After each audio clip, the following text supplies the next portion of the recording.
Si tú te levantas todos los días y trabajas porque te gusta y no porque necesitas el dinero, ese es el millonario. Y para mí esa es la meta última de las inversiones. Hola, ¿cómo estás? Yo soy Gabriela Vivanco y esto es Focus, el podcast de la hora, un espacio para conocernos un poco más. ¿Sabías que el 60% de los latinoamericanos no ahorran? Según el Banco de Desarrollo de América Latina y el Caribe. Esto quiere decir que vivimos en el día a día y casi en el minuto a minuto, y cuando se presenta una emergencia o hay una crisis, estamos en serios problemas.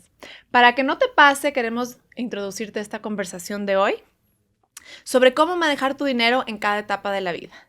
Vamos a hablar con el doctor Diego Peña. Él es abogado en Derecho Financiero y es además asesor de inversiones. ¿Cómo estás, Diego? Encantado de estar aquí, me encantan estas invitaciones porque, como conversamos antes, se habla poco en el Ecuador del tema de finanzas personales y es un tema del día a día que todo el mundo debería conocer independientemente de la profesión. Así es. Esto del poco ahorro se da precisamente por la falta de conocimiento de finanzas personales o educación financiera, como le queramos llamar. Y cada sociedad que le dedica un poquito de tiempo y recursos a este aspecto cosecha los frutos. Correcto. ¿Qué se debería hacer para empezar a empaparnos de este tema de tener una mejor relación con el dinero? Perfecto. Lo primero que deberíamos hacer es aceptar que hay tres cosas en la vida con las que siempre vamos a tener que lidiar. Nuestra salud, los impuestos y el dinero. Y de estos tres aspectos, el problema del dinero es que no hay un lugar en el que un tercero nos enseñe formalmente sobre el dinero. En mi caso, por ejemplo, soy abogado. ¿Cómo un abogado sabe de finanzas personales? ¿Cuál es la respuesta? He estudiado, me he autoeducado al respecto. La gente dice, un financiero debería saber de finanzas personales, alguien que estudió la carrera de finanzas, un administrador de empresas, un economista, un contador. Pero no es así. Si tú revisas las mallas curriculares de estas carreras, no hay una clase que diga finanzas personales. Entonces, el primer problema que yo identifico es que no hay un lugar donde alguien te enseñe el tema. Y ahí, digamos, entre comillas del pero, es que tú deberías solito empezar a estudiar sobre estos temas. Y ahí es donde la gente se pierde. No sabe qué leer, no sabe qué estudiar. Lastimosamente en las redes sociales hay mucho charlatán. Entonces, ahí la gente ya medio se desespera y dice, yo sí quiero tener una mejor relación con el dinero, pero ¿qué hago? ¿Dónde estudio? ¿Qué leo? ¿A quién le sigo y a quién no? Porque como todo hay consejos buenos y consejos malos.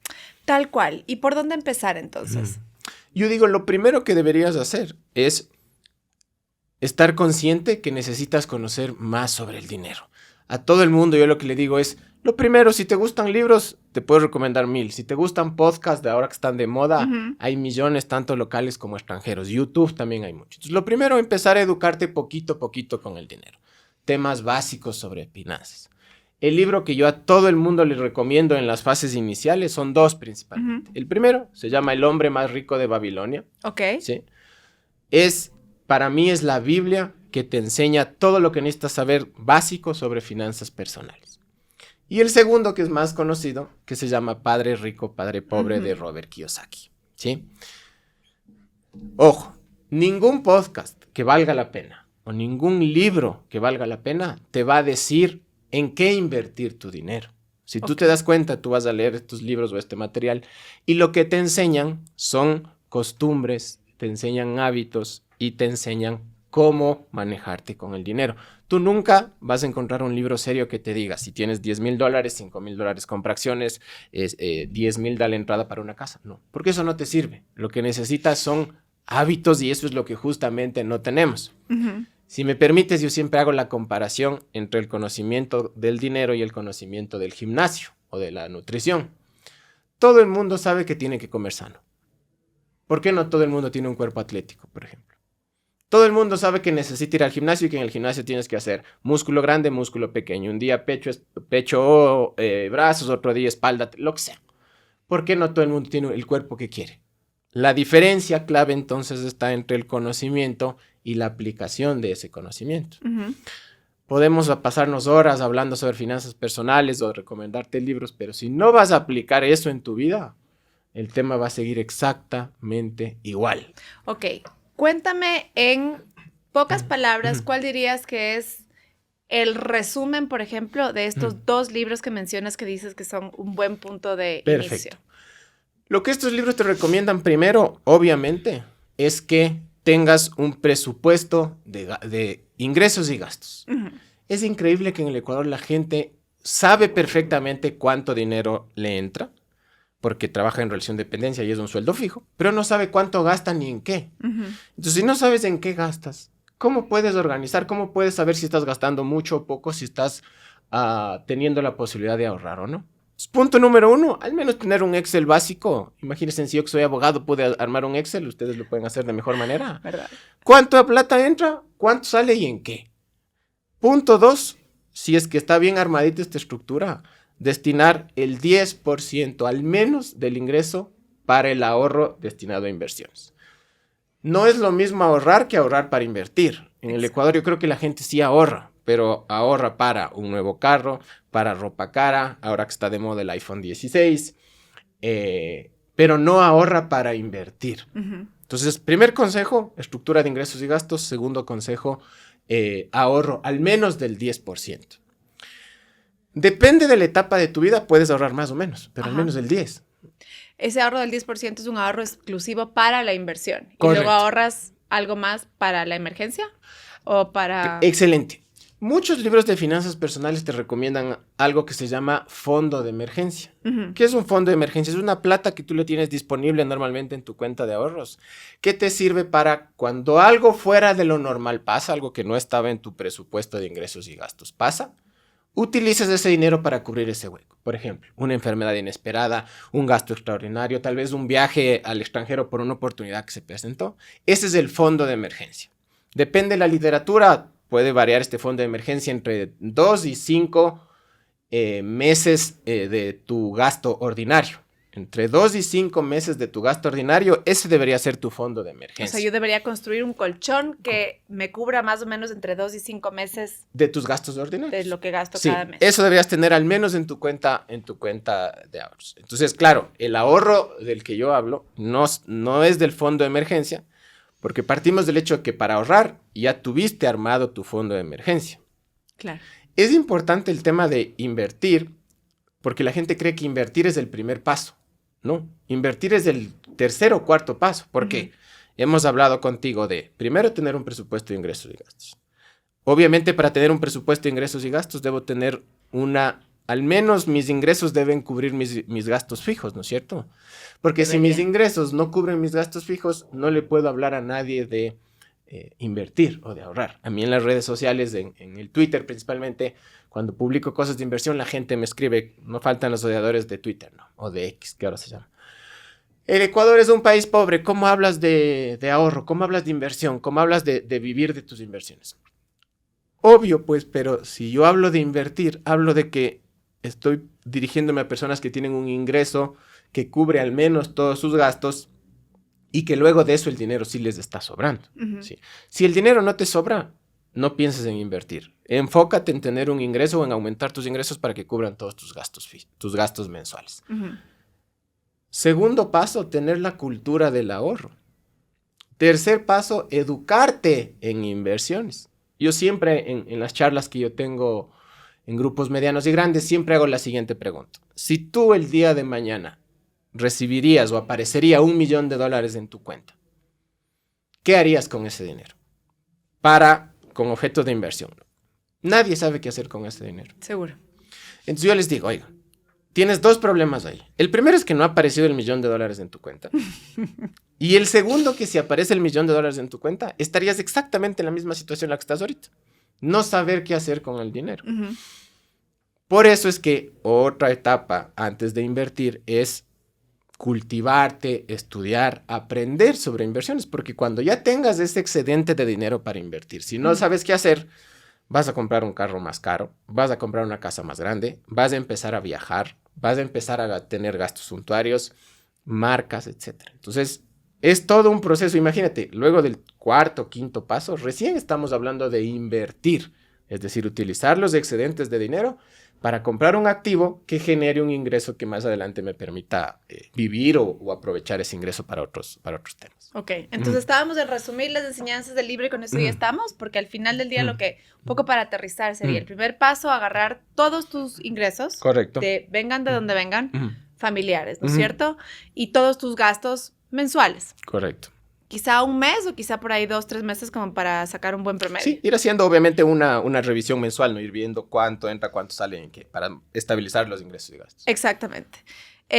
Luego de eso, lo que dices tú es primer paso, ver si es que mis gastos fijos, pues, es decir, todo lo que gasto en el día a día, para un poco explicar el gasto fijo, o lo que gasto mensual, porque al final del día luego hay temas de impuestos prediales que se pagan una vez por año, cierto tipo de impuestos Correcto. también se pagan una vez por año y la idea es también calcular o el mes a mes o por lo menos tener un fondo para pagar esos montos.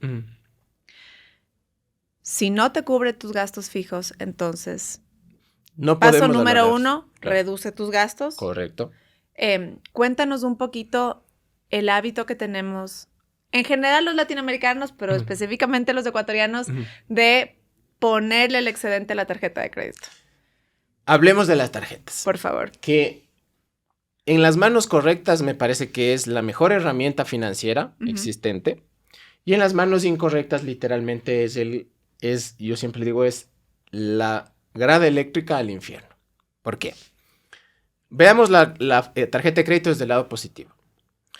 Cuando tú tienes una tarjeta de crédito, tú tienes la posibilidad de hacer varios consumos en un mes y después de ese mes pagarlo hasta los 15 días del mes siguiente. Entonces, imagínate el beneficio de una tarjeta. Tú podrías tener $0 en tu cuenta bancaria y aún así seguir utilizando la tarjeta para hacer los pagos más adelante. Vamos a suponer el mejor escenario posible de una tarjeta de crédito. Tú consumes algo el primer día de un mes y tú por ese consumo recién vas a desembolsar dinero 45 días después. Imagínate esa ventaja. No tengo el dinero. Ya utilicé el bien, ya lo estoy gozando y no lo pago todavía. Increíble. Aparte, las tarjetas de crédito te permiten beneficios, descuentos, puntos, acceso a ciertos, lo que sea. Es un producto increíble. Y visto desde la planificación, es el mejor producto de planificación. Porque al final del mes te entregan un detalle de todo en lo que gastaste. No sé si tú has visto últimamente los estados de cuenta, incluso ya te dividen los rubros. Servicios, medicina, otros. O sea, incluso ya te dicen en qué estás gastando tu dinero. Te dieron haciendo el trabajo que tú debiste haber hecho. Perfecto producto. La tarjeta de crédito es un excelente producto siempre y cuando sea un medio de pago, que en el Ecuador no lo utilizamos como medio de pago. ¿Qué significa un medio de pago? Que yo sé cuánto dinero tengo, yo sé cuánto puedo gastar y utilizo la tarjeta simplemente para centralizar el gasto a través de la tarjeta. Pero la gente cree, y ahí vamos al lado negativo, que la tarjeta de crédito es dinero que yo tengo y que puedo gastar. Oye, si tú tienes un cupo de la tarjeta de $2,000, por ejemplo, pero tú ganas 800, tú no puedes gastarte 2,000 en la tarjeta, puedes gastarte 800. Pero la gente dice, no, si alguien me dio 2,000 de cupo, vamos con los 2,000. Y ahí empieza esta maldición de pagar has visto el pago mínimo de la tarjeta. El pago mínimo de la tarjeta, tú no estás honrando tus obligaciones. Tú estás pagando lo mínimo para que no tengas problemas, digamos, de reporte en el buró. Pero tú estás debiendo la diferencia entre el mínimo y lo que gastaste. Y aquí conversamos contigo fuera del micrófono. La gente en el Ecuador, por ejemplo, tiene 3, 4, 5 tarjetas. Hay estadísticas de esto, se recogió. Y hay un grupo importante de ecuatorianos que tiene hasta 5 tarjetas. Entonces yo la pregunta que siempre me hago es, ¿qué hace esa gente con 5 tarjetas? O sea, ¿por qué 5? Tener 5 tarjetas, si la vemos como un medio de pago, sería el equivalente a tener 5 cuentas de ahorros. ¿Para qué tengo 5 cuentas de ahorros? Si a mí, sea que tenga 5 o una cuenta de ahorros, el dinero que me pagan al final del mes es el mismo. ¿Para qué tengo 5? En el caso de las tarjetas es más grave porque cada tarjeta tiene un cupo específico y cada tarjeta eventualmente tiene un mantenimiento específico. Por supuesto. Y te cobran intereses. Al final, cuando te dicen difiere sin intereses. Bien que hablaste de los intereses, verás. Otro escenario interesantísimo de las tarjetas hoy en el Ecuador es el diferido sin interés. Ajá. El diferido sin intereses me parece bestial porque tú puedes consumir algo, no tienes ningún recargo y pagas eso en 3, 6 meses dependiendo de la tarjeta. Sí tiene recargo. El sin intereses no, el con sí. No te cobran ni siquiera intereses de financiamiento. No te cobran ni siquiera una tasa administrativa para cubrir el no sé qué. En el Ecuador no. Okay. Ese para mí es el mejor escenario. ¿Ya? Obviamente, está bien focalizado, pero se lo puede hacer. Ujú. Y ahí la recomendación o la pregunta que todo el mundo me hace es, ¿utilizo el diferido con interés o sin interés? Mi respuesta siempre es, si es que es sin interés y tú ese gasto lo tienes en tu presupuesto, utiliza el diferido sin interés, porque no estás gastando más dinero para adquirir lo mismo y mejoras tu flujo mensual de ingresos personales. Y la recomendación, por ejemplo, para el diferido sin interés Mm. sería, asumo yo, que sea un tema de diferir gastos que no son o sea, que no son mensuales. Es decir, si es que compras del supermercado una vez por mes, el diferir sin intereses para meses posteriores no hace sentido porque realmente es un gasto mensual que igual lo tienes que cubrir. Te mata. Exacto. Por ejemplo, hay páginas en internet que para comprar un pasaje de avión, me invento, lo hacen sin interés. Obviamente, lo habitual es que se compre un pasaje de avión con anticipación. Entonces, si tú compras un pasaje de avión 2 meses antes, ¿ya? Y te difieren 3 meses sin intereses, eso quiere decir que el momento que tú viajes, 2 meses después de la compra, recién estarás terminando de pagar el pasaje. Tal cual. Por ende, estás consumiendo el producto una vez que acabaste de pagar. Ahí viene lo que tú dices. ¿Tiene lógica diferir sin intereses un bien que tú lo consumes inmediatamente y que lo consumes periódicamente? No. Las compras del súper tú las haces periódicamente. Si tú compras hoy algo y lo difieres 3 meses, en esos 3 meses vas a hacer más compras del súper y vas a seguir difiriendo lo que se te va a hacer una bola de nieve. Nunca difieras con o sin intereses algo que sea de consumo inmediato. Nunca te vas a tirar a matar. Solo consumos que sean específicos, determinados y que obviamente se consuman al momento de acabar de pagar el diferido sin interés. Ok. Quiero volver ahora en un ratito al tema de qué hacemos cuando tenemos muchas tarjetas y tenemos la deuda hasta acá, ¿ya? Pero algo mucho más útil en lo inmediato es el tema de los hábitos que me contabas. Cuéntame, ¿cuáles son los hábitos que puedo ir construyendo para mejorar mi relación con el dinero? Perfecto. Primer hábito, ya conversamos, presupuesto de gasto. Eso es un hábito, ¿por qué? Como tú sabes, un hábito es algo que tú lo haces repetidamente en tu día a día, en tu rutina, y este hábito puede ser positivo y negativo. Libro ideal, increíble, determinante para hábitos, para tener hábitos buenos y para sacarte hábitos malos, Hábitos Atómicos. Sí. Por Dios, ese libro, lean, debe ser la Biblia de... Porque esos hábitos sirven para todo, cualquier actividad que hagas. Deporte, salud, dinero, hábitos malos, no sé, la gente que fuma, por ejemplo, toma en exceso. Ya. Entonces, un hábito. Dinero. Segundo, el ahorro. ¿Cómo convierto el ahorro en un hábito? En mi presupuesto de ingresos y gastos, pongo el ahorro como un rubro más. ¿Qué rubros tengo yo de mis gastos? Por ejemplo, arriendo, pago de hipoteca, compras, educación, y un rubro más debe ser el ahorro. 10%. Otro hábito importantísimo en el ahorro no lo tengas en tu misma cuenta de ahorros donde ingrese el dinero y donde lo utilizas para los gastos. El ahorro yo recomiendo tener una cuenta de ahorros específica solo para el dinero que tú vas a guardar para invertir. No mezcles. Es como armar compartimentos. ¿Cuál es la mínima cantidad de cuentas, por ejemplo, que yo debería tener? De cuentas bancarias. ¿Y de qué tipo para poner en práctica lo que me estás explicando y lo que me vas a explicar? Pero mínimo 2. Una, que sea donde tienes atada tu tarjeta de crédito y donde te ingresa tus ingresos regulares. Y una tarjeta específica donde tengas, de una cuenta de ahorros específica donde tengas el dinero destinado a gastos. A inversión. De esa cuenta, ni siquiera antes de cargar la tarjeta de débito. Tal cual. Nunca, porque es la tentación. Ni ¿no? el cajero automático. No, porque ni siquiera no saques la tarjeta. Es más, si puedes ni siquiera tenerla habilitada en el teléfono, mejor. Ajá. Ese es dinero que tú vas a tener guardado y vas a ir acumulando para en algún punto comprar tu primer activo financiero. Entonces, mínimo 2 cuentas. Y creo que hay una recomendación de seguridad válida. Es, ahora que hay a veces problemas de inseguridad, y está tan de moda el secuestro express, hay gente que ya tiene, por ejemplo, ciertas cuentas bancarias que no están vinculadas al celular hasta por seguridad. Entonces, cuando tienes una cuenta un poco más gorda y una cuenta que sí le cuidas con tu vida, porque además no tiene el gasto del día a día, ya sea una cuenta de ahorros, una cuenta de inversión, quizá incluso en otro banco, ni siquiera ponerla en el celular, ni siquiera tener la app de ese banco en el celular, y de tal forma, Dios no quiera, si algo pasa, por lo menos ese colchoncito está más segura. Correcto. Incluso en casos extremos de algunos clientes, lo que les he recomendado es que esta cuenta que es para guardar dinero para invertir, le tengas en un banco que sea de difícil acceso. Porque si tienes las dos cuentas en el mismo banco, voy a la ventanilla, en la una pago la tarjeta y en la otra saco la plata para gastarme en otra cosa. Claro. Entonces, bueno, hay algunos temas ahí, pero mínimo 2 cuentas de ahorro. Ok, entonces estábamos con el tema de los hábitos. Cuéntame más. Un hábito, a ver, yo creo, verás, en el tema de la inversión y de las finanzas personales, el hábito más difícil de adquirir es el hábito de aplazar la recompensa. ¿Qué es aplazar la recompensa? Somos naturalmente seres inmediatistas. Si yo gano 1,000, quiero gastarme 1,000 o 1,200 porque yo me merezco eso. Yo trabajé y me estoy ganando ese dinero. ¿Es el hábito de la gratificación instantánea? Correcto.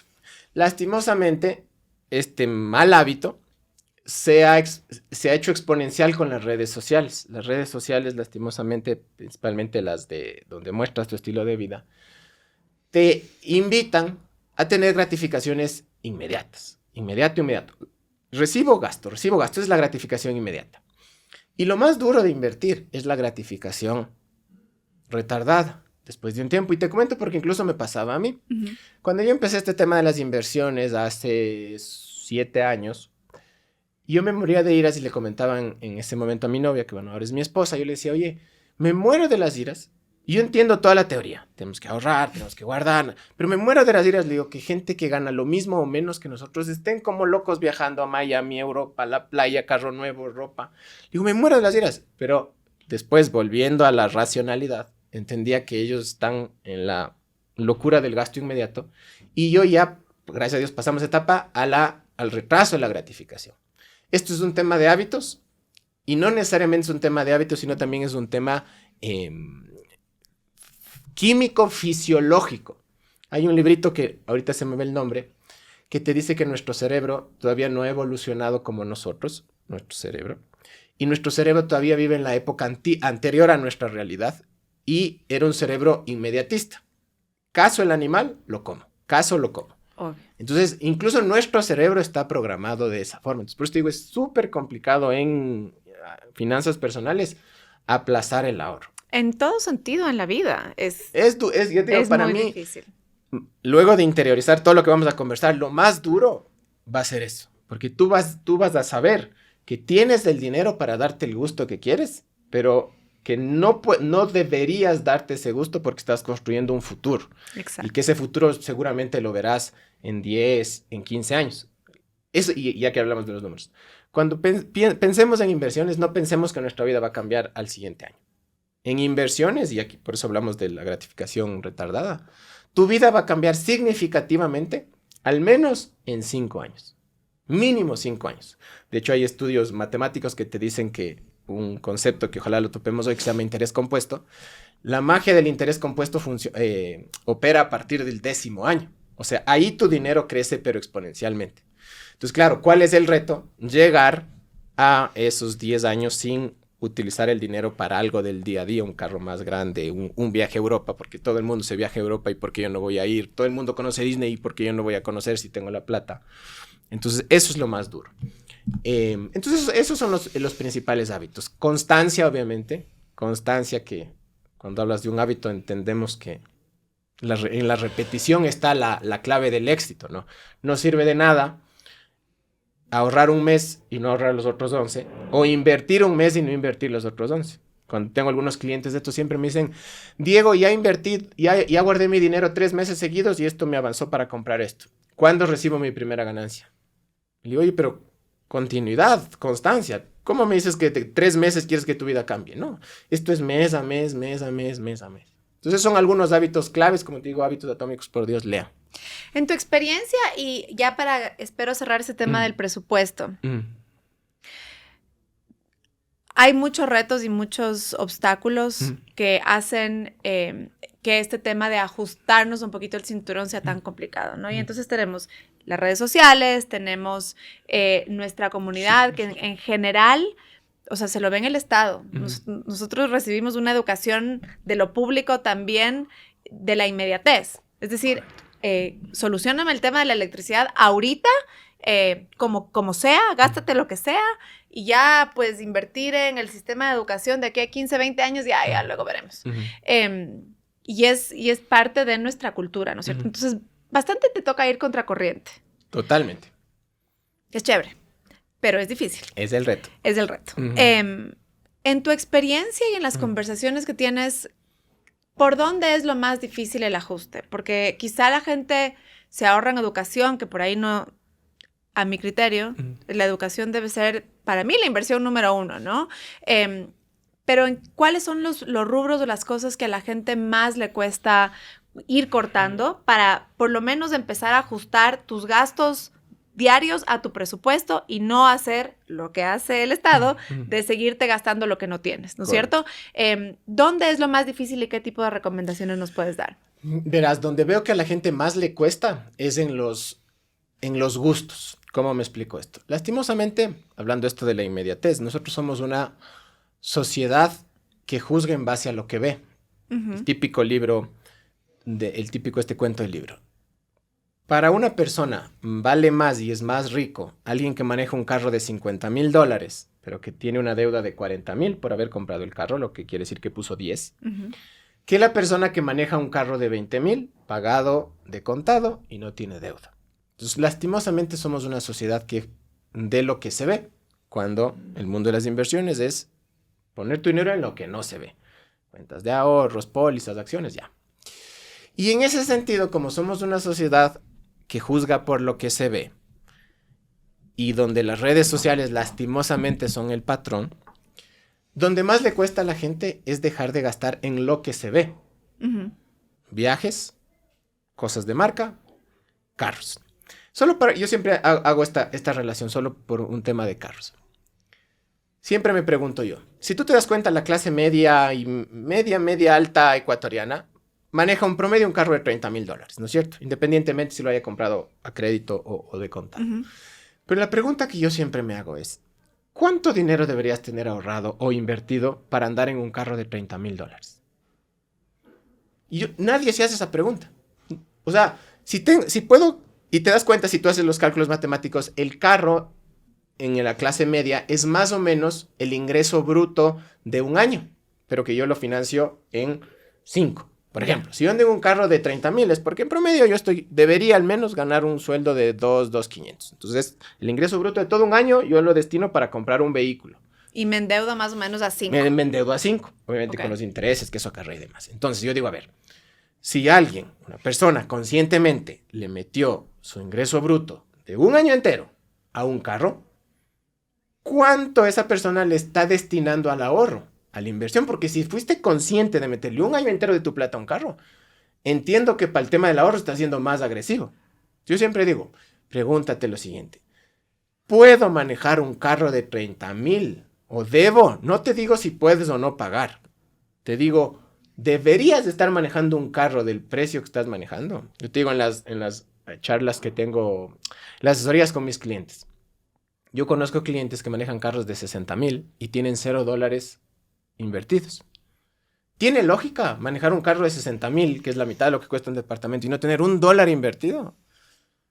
Gastaste 60,000 y no le dedicaste nada a tu futuro, ni $1 a tu futuro. Entonces, como te digo, donde más le cuesta a la gente recortar es en lo que se ve. No quieren sacrificar vacaciones porque todo su grupo está viajando, no quieren sacrificar ropa porque ahora todo su grupo se está poniendo ropa de determinada marca, no quiere dejar de comer en restaurantes, que todo el mundo está comiendo en el mismo restaurante, yo, ¿por qué no? Entonces ahí es donde más le cuesta a la gente.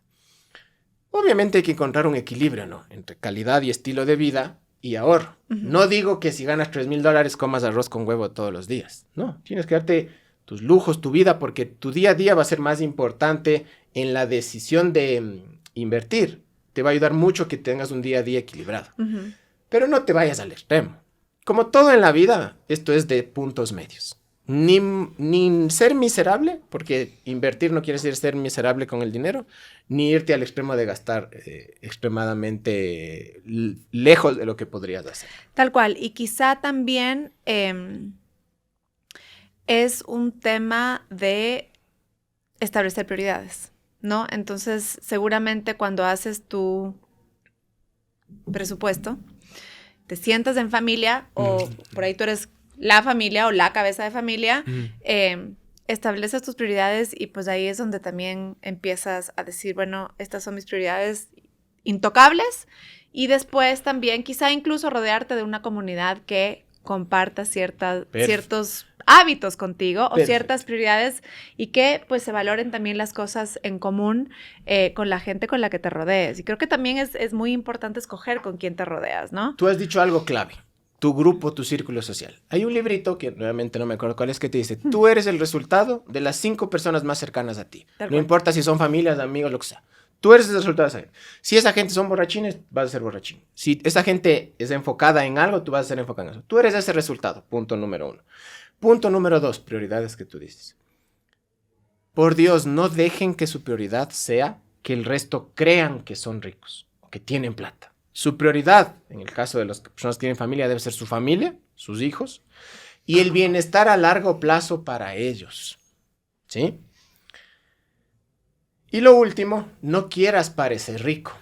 Otro libro que les recomiendo se llama El millonario de la puerta de al lado.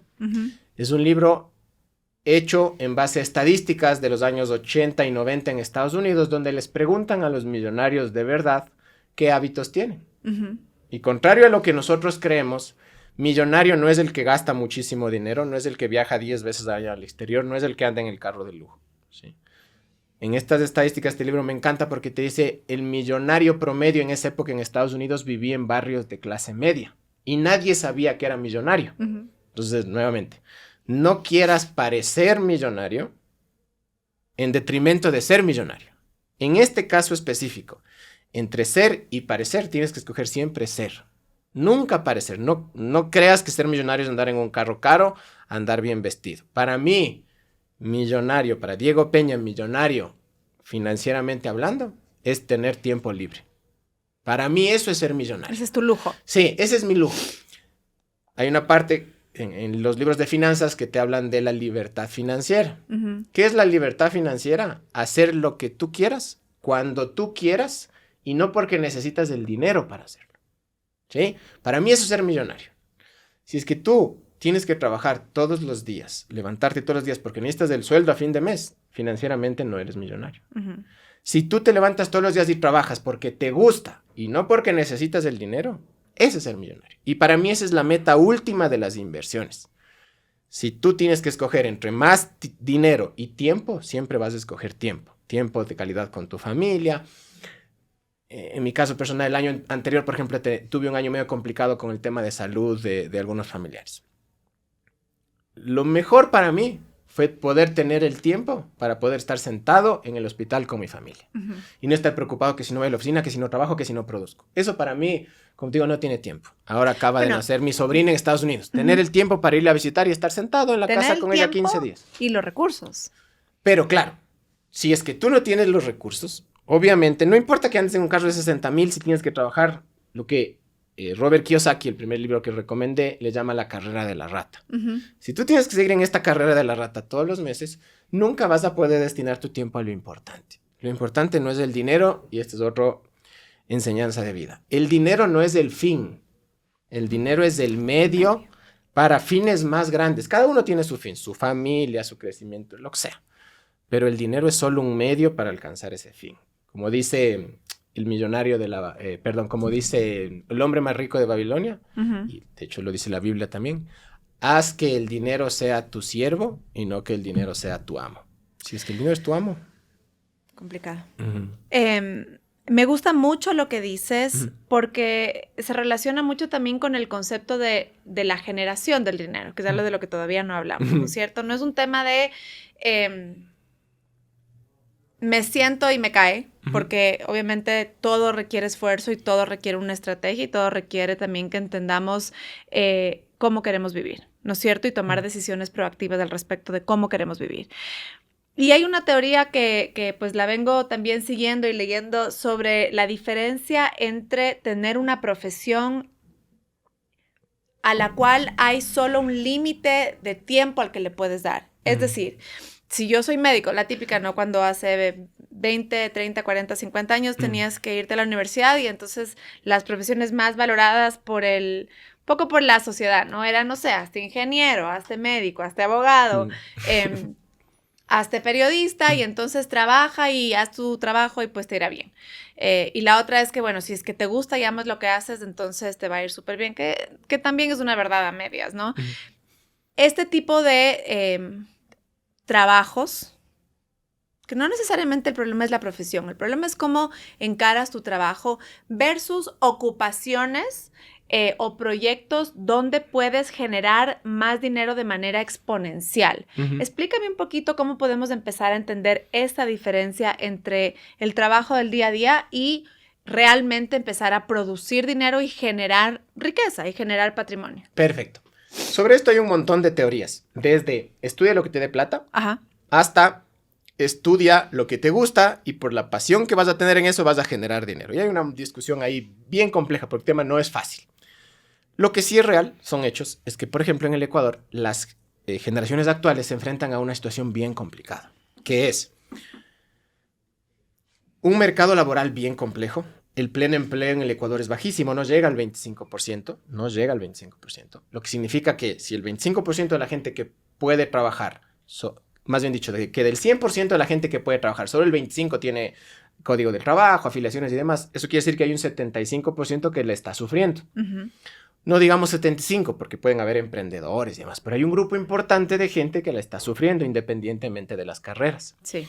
Otro dato que a mí me parece complicado, y te lo digo porque yo soy profesor universitario, es que ya no estamos en la época en la que una carrera universitaria o un posgrado son un diferenciador importante para adquirir un trabajo. Si tú te has dado cuenta, estamos en una época donde, donde cada vez menos las personas ejercen en la profesión que estudiaron. Esto en países del primer mundo ya ha pasado, pero en el Ecuador recién está empezando a pasar y a mí sí me asusta eso, porque en el Ecuador todo el mundo tiene la idea de que si logras tener una carrera o un posgrado, estás asegurado y vas a vivir tranquilo. Ojo, en el Ecuador ya no pasa y la generación actual tiene que enfrentarse a eso.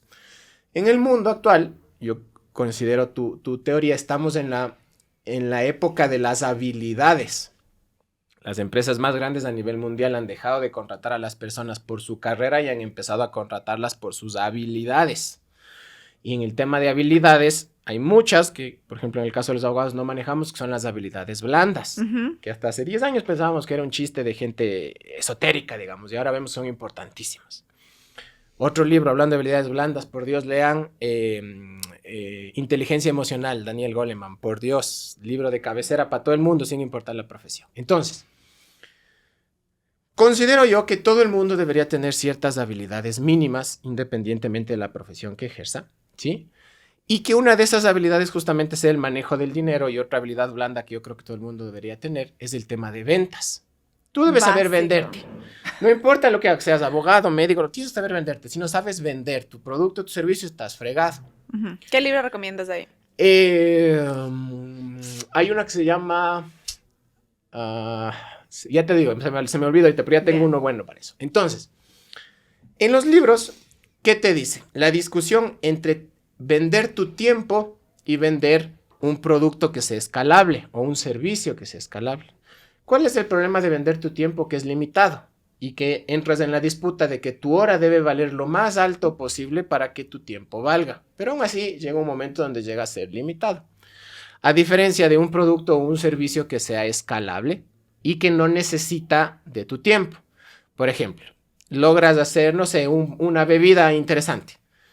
Te demorarás un año desarrollando esa bebida, pero esa bebida puede venderse en todo Quito, en todo Pichincha, en todo el Ecuador, en toda Sudamérica, y no depende ya de tu tiempo. Eso es ilimitado.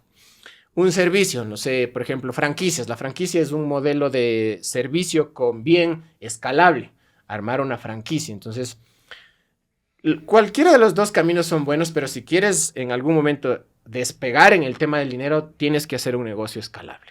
No hay forma de que solo con ingresos de tu profesión logres llegar a tener infinidad de dinero. No digo que vas a vivir mal, no digo que vas a ser pobre, que vas a vivir debajo de un puente, no, pero no hay forma de que eso sea escalable. Hay una estadística a nivel mundial que dice que del 100% de los millonarios, el 2% son personas que llegaron a ser millonarios por su profesión. Y el resto son emprendedores, estrellas de cine, deportistas, etc. Pero por su profesión, un abogado, un ingeniero, un arquitecto, pocos. Tal vez ir hacia un negocio escalable. Y ahora en el Ecuador que está de moda el tema del emprendimiento, hay cualquier cantidad de material al que tú puedes acceder de forma gratuita. Uh-huh. Ok.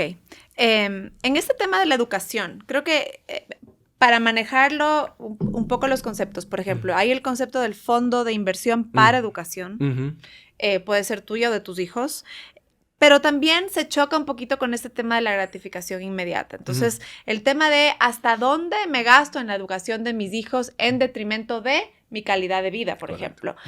Hasta dónde me gasto en la universidad de mis hijos o en la propia en detrimento de los ahorros para la vejez. ¿Cómo se puede manejar un poquito mejor este concepto? Perfecto. Primero, financieramente hablando, la educación siempre va a ser la mejor inversión. Financieramente hablando, porque si tú comparas el dinero invertido en educación versus lo que vas a obtener cuando le sumas a esa educación tu tiempo, es exponencial. Partamos de ahí, es importantísimo educarnos. Y cuando hablo de educación, no hablo necesariamente de educación formal, que yo creo que es un error grave que cometemos en el Ecuador y que yo cometí ese error. Yo creía hasta hace algunos años que la educación era acabar la U, hacer un posgrado, otro posgrado, ya. Pero si te das cuenta, esa es la carrera que sigue o lo que hace la mayoría de gente, que puede pagarlo incluso.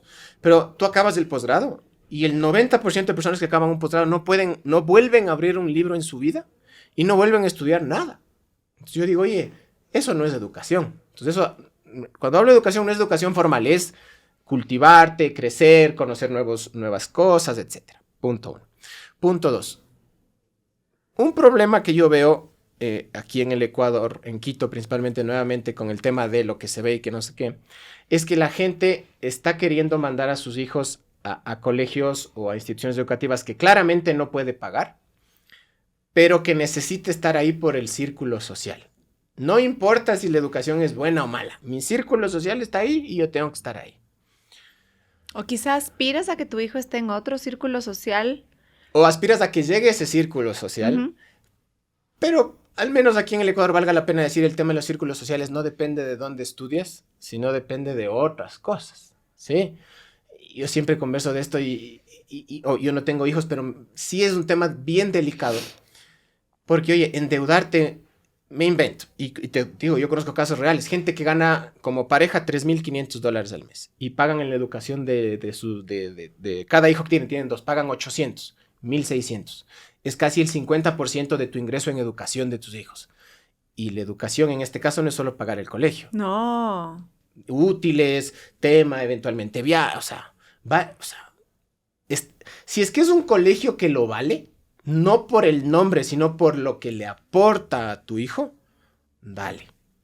Si no es una institución que lo vale y es solo porque el currículum de mi hijo tiene que decir que se gastó, que estudió ahí, no. Yo he conversado con esto con clientes que tienen bastante dinero y ellos me dicen, y mis hijos estudian en el colegio donde ellos se sienten bien y donde yo entiendo que están aprendiendo. Yo me acuerdo, ahora le comentaba a un amigo y le decía, oye, yo le preguntaba a un cliente que tiene muchísimo dinero, le digo, ¿por qué tus hijos no están en uno de los 3 colegios más caros de Quito? Si no están en uno de los top 10, digamos. Y él me decía, Diego, tú sabes que yo puedo pagar el colegio, gracias a Dios puedo pagar el colegio que yo quiera en Quito. Pero mi hijo estudia en este colegio porque hicimos un análisis de la malla curricular y de las cosas extra que te da ese colegio, conexiones con el extranjero, intercambios y demás, el peso de las actividades curriculares con las extracurriculares, y hicimos el análisis y ese es el colegio en el que nosotros creemos que mi hijo se va a sentir más cómodo. Nunca me dijo, yo puedo pagar el más caro y me voy al más caro. No hagan el análisis así. Como digo, no soy un experto en educación, pero yo creo que la época del colegio, si tú piensas conscientemente, ¿tú te acuerdas de algo que te hayan enseñado en el colegio? ¿O pones en práctica todos los días algo del colegio? La regla de 3 es lo único y lo más importante, y les digo a mis hijas todos los días. ¿Ves? Por ejemplo, geografía que se debería enseñar, que se enseña en el colegio. Geografía ecuatoriana. Historia del Ecuador, que no nos enseñaron, hubiera sido lo más útil en este punto de mi vida. Oye, pero de ahí, entonces, pero por ejemplo, algo que a mí me parece, como te digo, sin tener hijos, que me parece chévere de los colegios. que les manden de un intercambio a los guaguas, que tengan conexiones con otro lado. Oye, qué chévere a la edad de 14, 15, 16 años tener la posibilidad de irte a conocer otra cultura, ver cómo hay otra gente. Eso para mí, si algún día tuviera hijos, es más importante que tenga el mejor profesor de matemática de Quito. Eso para mí no. Y creo que ahí volvemos al tema de las prioridades, ¿no es cierto? Tener quizá un ejercicio consciente de cuáles son tus prioridades y realmente ir a eso. Correcto. Me encanta lo que nos estás contando. Se nos está acabando el tiempo. No quiero cerrar esta conversación sin volver al tema de la inversión. Tenemos poca cultura del ahorro en nuestra región y en el país y nula cultura de la inversión, creo yo, que es peor, ¿no es cierto? Y si bien tú me decías, no va a haber un libro o un asesor que te diga, invierte tanto en tal fondo, invierte tanto en la bolsa, invierte tanto en una póliza, debe haber ciertas reglas básicas. Correcto. De qué hacer con tu dinero y cómo invertir y cómo evaluar, cómo empezar a empaparte, cómo quizá incluso diversificar tu inversión. Cuéntame un poquito para que también poner esa semilla y dejar sembrando la conversación a nuestra audiencia. Perfecto. Lo que hay en todo el mundo y que es obvio son grupos de activos o de activos financieros en los que la gente puede invertir. Lo que yo nunca recomiendo es que tú inviertas en algo porque un libro lo dice. Lo que yo digo es, haz un análisis de los activos que existen en Ecuador y en cualquier parte del mundo, analízalos y escoge uno donde tú te sientas cómodo. ¿Qué activos hay a nivel mundial? Negocios. Conversamos contigo, franquicias, tu propia empresa, etc. Pero hablando de lo que se llama inversiones pasivas, es decir, una inversión donde tú pones tu dinero y el dinero te genera plata sin que tú le entregues tiempo ni conocimiento. Tiempo principalmente, ya. En inversiones pasivas, ¿qué puedes encontrar? El mercado de valores, sea ecuatoriano o mundial, acciones de empresas. En el Ecuador, las empresas más grandes venden acciones en nuestro mercado, ¿sí? Que es poco conocido. Pero imagínate tú, por ejemplo, ser el día de mañana accionista de empresas grandes, de un banco grande, de una empresa de venta de bienes grande. Muy bien, acciones. Segundo, bienes inmuebles. Aquí en el Ecuador nos encanta invertir en bienes inmuebles. Es otra alternativa.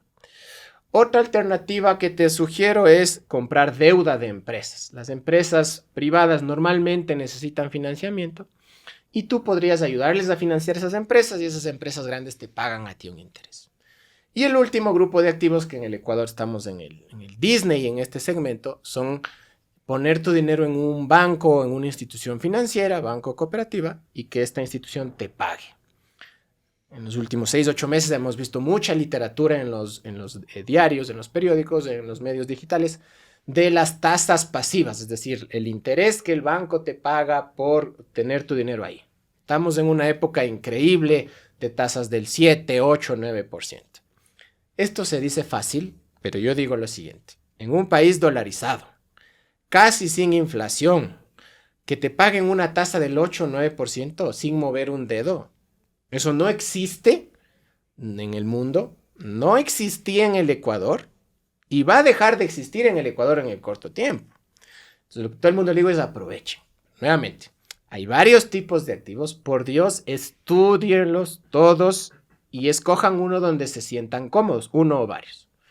A mí personalmente me gustan mucho las acciones de las empresas. ¿Aquí o afuera? Aquí me gustan mucho por la rentabilidad y afuera me gustan por la diversificación. Me gustan acciones de empresas, me gustan negocios, franquicias me encantan y me gustan las pólizas en bancos. Y antes de olvidarme, el producto financiero donde el 90% de ecuatorianos deberían estar invirtiendo y no lo hacen, se llama fondo de inversión. ¿Qué es un fondo de inversión? Es un ente jurídico, digamos, económico, donde muchas personas aportan cantidades pequeñas de dinero mes a mes. Ese fondo junta el dinero de todos y con eso compra un activo. Compra acciones, compra deuda de empresas. Obviamente el activo que compran genera una rentabilidad y esa rentabilidad se reparte entre todos los que aportaron dinero. ¿Por qué digo que este es un mecanismo que todo el mundo debería estar invirtiendo y que no lo hace?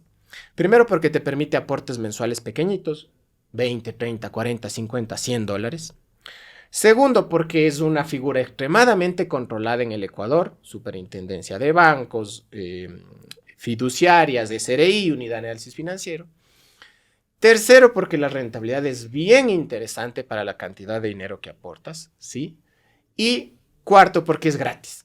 ¿Qué quiero decir con gratis? Que cuando tú aportas el dinero mensualmente, por ejemplo, si aportas 100, no es que te dicen aportó 100 menos costos de administración 90, va a invertir 90. No, si aportas 100, invierte en tus 100. Es una figura interesantísima de fácil acceso, hay muchísima información disponible y te sirve para el ahorro del día a día. ¿Por qué digo eso? Porque en el Ecuador el 80% de la población, creo yo, es personas que no tienen 5, 10 o 15 mil dólares listos para ser invertidos, pero sí tienen, por ejemplo, la posibilidad de guardar 50, 100 o 200 dólares todos los meses. Entonces ahí esa es la figura. Creo que una advertencia importante antes de cerrar, y muchísimas gracias por esta revisión que nos resulta muy importante. En La Hora estamos, y en La Hora realmente hemos publicado un montón de información sobre fondos de inversión locales, sobre dónde invertir tu dinero, sobre la rentabilidad incluso que te dan algunas de estas vías que tú mencionas, con lo cual sí les recomiendo que vayan al buscador y tienen esa información accesible.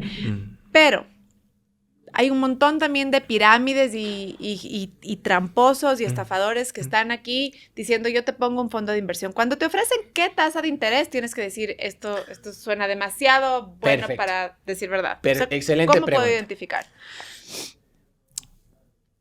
Estas personas maliciosas juegan con el principal defecto del ser humano, que se llama codicia.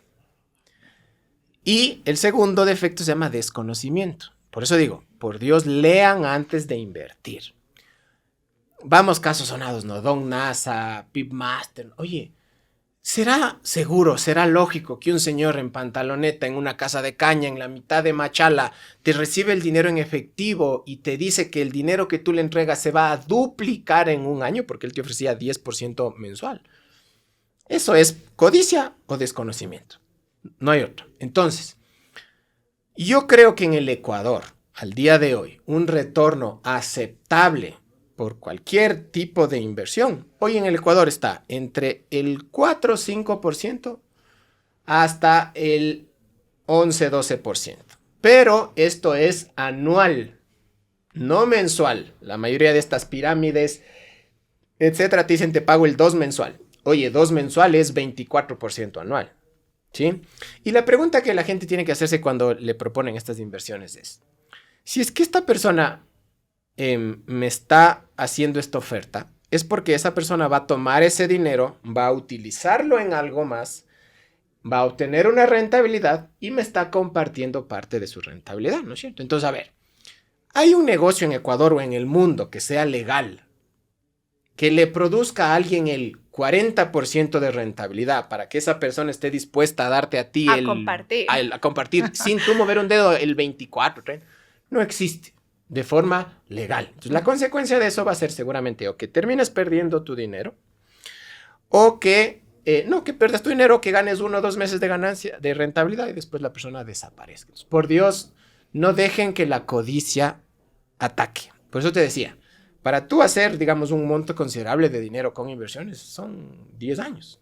Pero la gente no. Quiere 1,000 y quiere que al año esos 1,000 se hayan convertido en 2,000. Si es que tú quieres que 1,000 se conviertan en 2,000 en un año, quiere decir que estás ganando el 100% de rentabilidad. No existe eso. No existe. Fabuloso. Se nos acabó el tiempo. Yo quiero agradecerte porque la verdad es que es una conversación que espero que también sea la primera de varias. Claro. Hay muchísimos temas por tratar y además mucho por aprender. Y en eso sí quisiera que nos cuentes así, sin pelos en la lengua, ¿dónde te puede encontrar? Si es que alguien quiere saber un poco más de ti, si alguien quiere acercarse por ahí a los servicios que prestas o donde publicas información, cuéntanos dónde te encontramos. Perfecto. Actualmente la única red social que estoy publicando información es en el Twitter. Si tú pones Diego Peña G de García, es el único lugar donde estoy publicando. La verdad, parte de este proceso me ha llevado a dejar de lado las redes sociales y la verdad cada vez publico menos, pero sí información interesante la estoy publicando solo en Twitter, no en LinkedIn.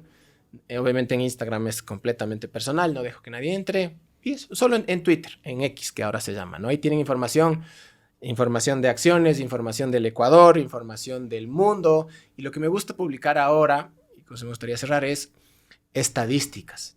Uno a veces se pierde en este mundo de las inversiones o de ahorrar o no ahorrar porque no entiende la estadística, o sea, no ve la foto grande. Ujú. Tú ves simplemente tu día a día, tu familia, tu círculo, pero me gusta mostrar fotos de estadísticas globales para que tú entiendas cuál es el panorama mundial. Que tú sepas que si estás en Ecuador y tal vez ganas $1,500 o 2,000 en Ecuador, tú eres la excepción a la regla. El ingreso promedio en el Ecuador promedio es de $700, ¿sí? Entonces, si tú estás ganando 2,000, tú eres la excepción a la regla. Y si tú que eres la excepción a la regla en el tema de plata, no estás guardando tu dinero para invertir, ¿quién lo puede hacer? Entonces, si tú eres la excepción a la regla, lo que te está fallando es hábito. Así, facilito. Entonces, me gusta mostrar este tipo de cosas. Estoy ahí a las órdenes en X Diego Peña G. Gracias, Diego. Además, en las notas del episodio vamos a poner los valiosos libros que nos has recomendado y los recursos. Muchas gracias por tu tiempo. A ustedes. A ti que nos escuchas, espero que te haya servido esta conversación. Compártela. Estamos en YouTube, estamos en Spotify y en todas las redes sociales de La Hora Ecuador. Muchísimas gracias por escucharnos y hasta la próxima.